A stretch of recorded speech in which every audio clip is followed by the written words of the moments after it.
Hey, say good morning to you and to other friends who are tuning in today. Happy Thursday. Happy last day of the month of April.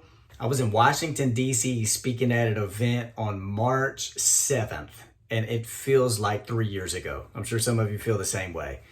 I talk to a lot of people every day. I'm in connection with a lot of different folks, and there are some people right now who are doing really well. They're joyful. Some people are introverts and they're doing well. Some are extroverts and they're doing well. And sometimes I talk to people who are doing well and they feel guilty for it. It's like, man, maybe I should feel a little more sorrow. I mean, there's so much pain in the world. Maybe I shouldn't feel the way I feel. And I talk to people almost every day and they're struggling right now. There's anxiety, there's fear, there's just the unknown and grief is settling in. It's like it's knocked on the door and it's stepping in and some people are like, man, I should feel more joyful than I do. Wherever you are, emotions are of God. Emotions connect us to God. And I think for a lot of us, grief is settling in. Like grief is stepping in. And grief isn't just when people die. I mean, we grieve just any form of loss. And there's a lot of loss right now. And there's grief people are experiencing now. And there's grief that people are going to be experiencing for a long time. And as I've experienced forms of grief in my life, a lot of times what I go back to is this: scars and wounds, the resurrection of Jesus. Scars and wounds, resurrection of Jesus.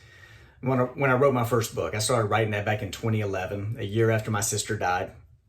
And that image of scars came to me. Because I remember I kept going to God and I was like, God, I feel so broken. I feel so broken. God, I just feel broken. And I sensed the Lord say, Josh, let me teach you a lesson real quick about wounds and scars.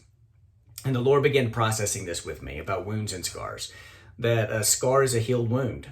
And a lot of times we don't let wounds heal because we keep picking at them. We keep them infected because we won't let them heal. A scar is a healed wound, and every single scar we bear, whether it's a physical scar, a social scar, emotional scar, or whatever it is, every single scar we bear has a story that goes with it.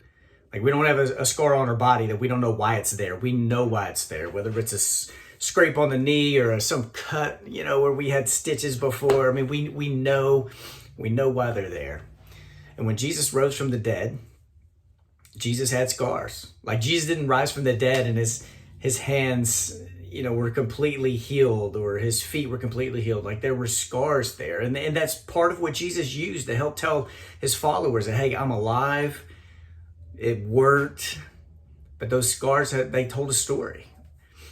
And I don't know what kind of wounds or scars we're carrying now, or what kind of wounds or scars we're carrying down the road. But I know this: we serve a God who is a healer.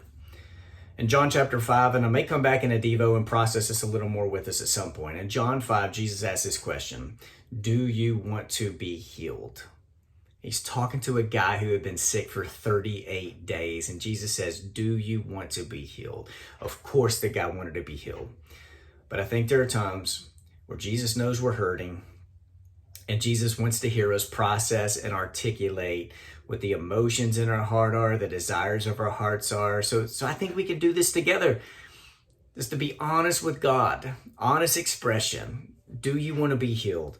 And God, help us right now in this season of life to process our wounds and our scars, because Jesus bears them with us. I love you. I pray for you. Hope to see you soon.